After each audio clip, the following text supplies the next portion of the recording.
Hello traders, welcome to another video on this channel. So in this video I'll be showing you how to trade SMC correctly and how to make money while trading SMC. So we'll be using this example on USD card, right? So as you can see here, I'll be marking the chart. I'll clear all of this. We'll mark the charts together. You'll see how you can mark your chart starting from A to B. That means you're starting your top-down analysis, right, from the higher time frame to the smaller time frame. I'll show you, then we'll get up to this trade. I'll show you how you could have caught this trade or how you use this very strategy to cash similar trades like this in the future, right? So now let's take a look at the chart, right? Of course, we'll clear everything from this chart.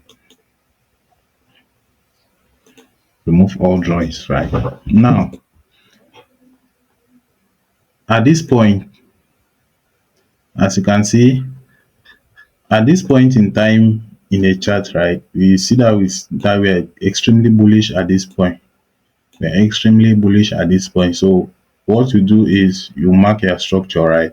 First, when you're marking the structure in an uptrend, you mark your inducement and you mark your last pullback is your inducement, then you mark your break of structures and so on. So we start from here. This level is our last pullback, the upside. You mark that as inducement because that is what it is. Now moving up again after this inducement has been taken out by this subsequent move, we have a break of structure. You can see price close above. This is called a break of structure. Now, when this break of structure occurs, right, once you have this break of structure, what are you looking for in the market here, right? The first thing is your inducement. After your inducement, you can start looking for buy opportunities, right? Now, looking at the charts here, you can see that this was a minor pullback here. So we mark this as our pullback, as our inducement at this point, because the first pullback after a break of structure is known as inducement, right? The last pullback on this leg to the upside.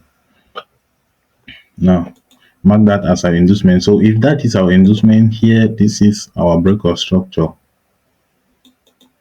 That is our break of structure there, because this break of structure took out inducement. That is the only thing that validates this break of structure. It's not whether the move was a bigger move or a smaller move. So long as it follows this criteria by taking out inducement, then that is a valid break of structure. Now, after this break of structure, what are we looking for now? We are looking for a zone where we can buy from, right? We are looking for a zone where we can buy from. So what we're waiting for is for price to create inducement, then subsequently take out the inducement and we can buy, just like what happened here, right? If you see here that after price created this inducement here, price took out the inducement and tapped into this order flow here, because if you see here, this was already mitigated, and yeah, this was our last candle, because this one is an inside bar, is inside of this candle. So this was our zone here, which we could start looking for our buys. Basically, this is how our zone was. All right. So now at this point, after this break of structure, we're waiting for inducement, and then for inducement to be created and taken out, then we can then look for buys. But what you can see here is in this case, right, there was no inducement created. Price just pushed below. There was no pullback here. Something like this, right? When I say pullback, I mean something like this. Then for it to be taken out, then we can buy and rally up. You can see there was no inducement at this level. So what do we do here? All right, what we do is this low now becomes our inducement. This low here becomes our inducement, even though the low created a value break of structure, but because of the lack of inducement, the low now becomes inducement. So now when this happens, right, we are looking to buy at the extreme. We are looking at to buy at the extreme here, because this break of structure now becomes like sort of invalid, becomes sort of invalid here, right? So now we you just backtrack, but if you look here, this was already mitigated, and unless you want to use the week of this, something of this sort, you extend, and if you get a small time frame confirmation here, you can look to buy. Now what the market did is the market pushed down, right? Since this was not a break of structure, this will not act as our value change of character, because there was no inducement. Inducement needed to be taken out for it to act as our change of character. So this is this is the zone here which acted as our change of characters in this case, right? This zone, this is our change of characters here. That is our change of characters. Now, after this change of characters, right? After this change of characters, we know that the market is bearish. We know that the market is bearish. So now, how can you start looking for trades here? After this change of character, the main thing you focus on now is you don't longer focus on this leg. You don't longer focus on this leg of this price. You just simply shift your attention now to this, to the leg of this recent price here, right? To the leg of this recent price here. And now what you can see now is we are in this level will be bearish, will no longer be bullish again. So we are concentrating on these bearish moves here. So after this, you look for your break of structure. You look for your inducement. First, you start by looking for your inducement and your break of structure. So here you can see we have levels here. You have, if you start marking your inducement, right? Because you know that inducement normally you normally shift the inducement. First, after this break of structure, you see that this is the inducement here. This is not inducement because it did not break this low. So our inducement should be here. And we waited, price continued creating new inducement, and so on and so on, until finally the inducement that was created here was taken out. So anytime that price creates a new lower high and the lower high is not taken out to act as inducement, then you shift it to the most recent lower high. So our most recent lower high was this one in this case, right? You can see this is how this move is. This move is something like this. You see, right? So sorry about that. So the move ended here. As you can see, this move ended somewhere around here. So that is our valid pullback in this case. So now that the valid pullback has been taken out, right, we mark that as our inducement.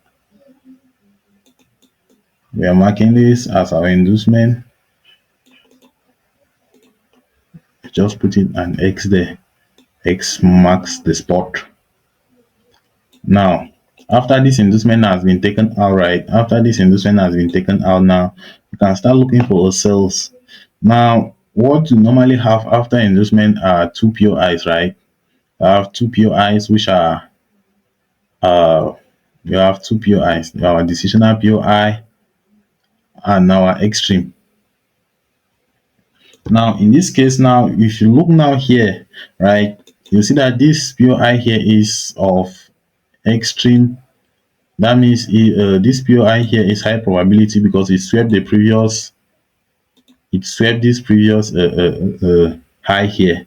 The candle swept this previous high, so it took our liquidity. So now what we can start using is, we can, if you move this candle, you see that it has no imbalance, right? You move to the next candle, it has no imbalance, and if you move to this other candle here, you also see that this candle has also swept the liquidity of this previous candle. So this is an excellent candle here to act as our point of interest. So you draw the whole candle, you mark the whole candle, and you extend. You extend, right? You are waiting for price. When price pushes up to this zone at any time in point, then you can sell. You can sell using lower time frame confirmation at this point. Now, what normally happens is when price is pushing up here, right? Many traders were kind of trapped here. They were kind of selling here. They sold early at this zone. So these are some of the traps we should look for. decisional POIs, right? You need to be careful because these things they'll cause you a lot of losses if you are not. If you know that you want a high win rate, right? Just use your extreme POIs.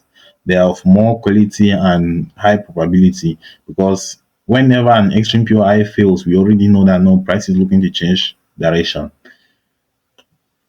So now what happened here is when price push up to this zone, you went to a smaller time frame. When so if you are using 1 hour, your smaller time frame should be 5 minutes, right?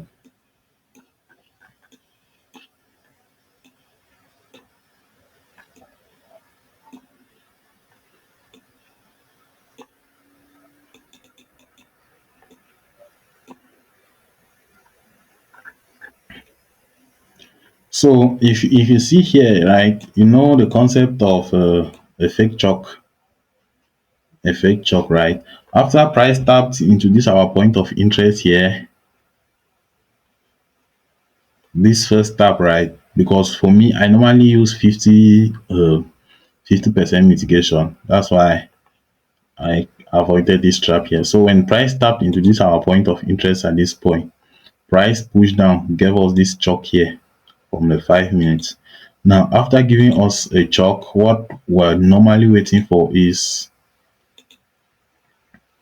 we're waiting for inducement, right? We're waiting for inducement to be taken out. Now, our level of inducement at this level was this one. That is our inducement level, this.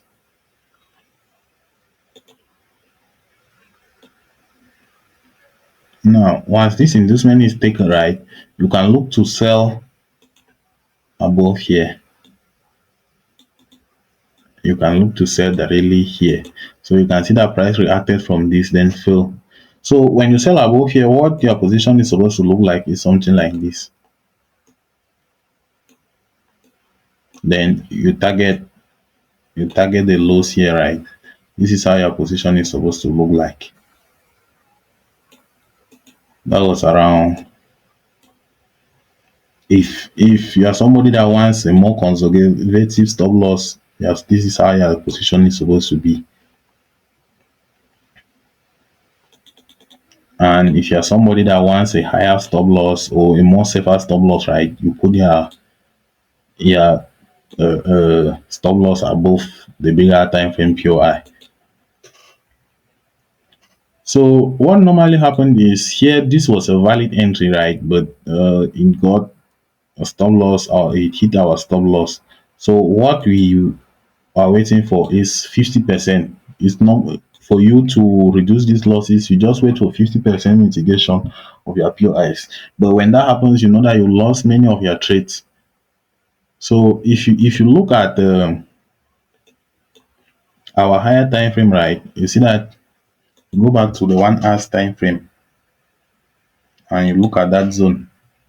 Look at this zone here, right? This here was not the entry here was not caught using chalk. It was I caught that entry using single candlestick mitigation. You see that this high here was swept. This candle swept the high of this candle, right? So what we simply waited for is was for price to push below, close below this candle. So in a smaller time frame, this is how it will look like.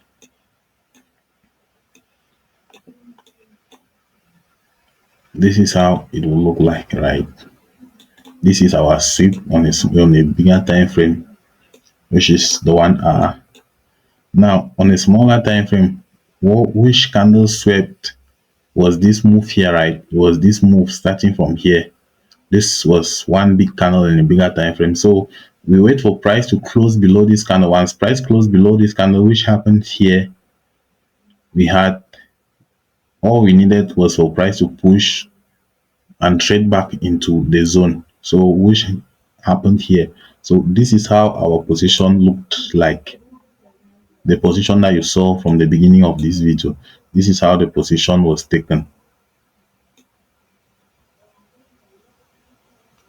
We put our stop loss just above here and it target the extremes, right? It target the extreme. So that is how the position that you saw, that is how the position looked like from the beginning of this video. That's how we took the position. So you don't necessarily need to wait for, you don't necessarily need to enter an aggressive when price is pushing up, right? When price is still making something of this sort, like this, when price is pushing up like this, you don't need to just say, no, price is just going to turn here, let me just place a trade. This can just happen. So you can wait for price to start pushing down. You see that no, price has given you the intention that price wants to start pushing down. Then now you can look for a pull back and continue. That's how you trade. That's how you trade. You don't just aggressively wait for price to say no, let me just enter here. You're not the one controlling the market.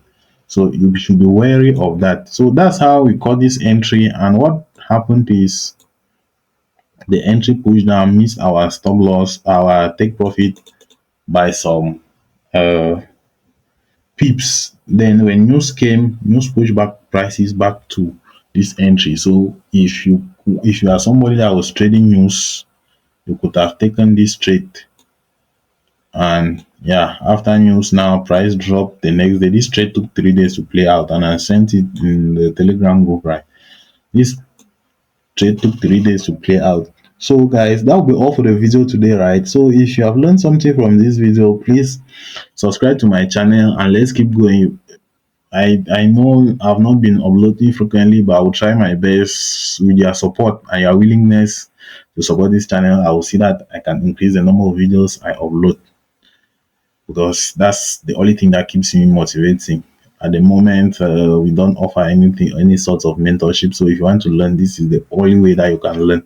And for you to support me, just hit that subscribe button. So that will be all for the video today, guys. Have a nice trading week.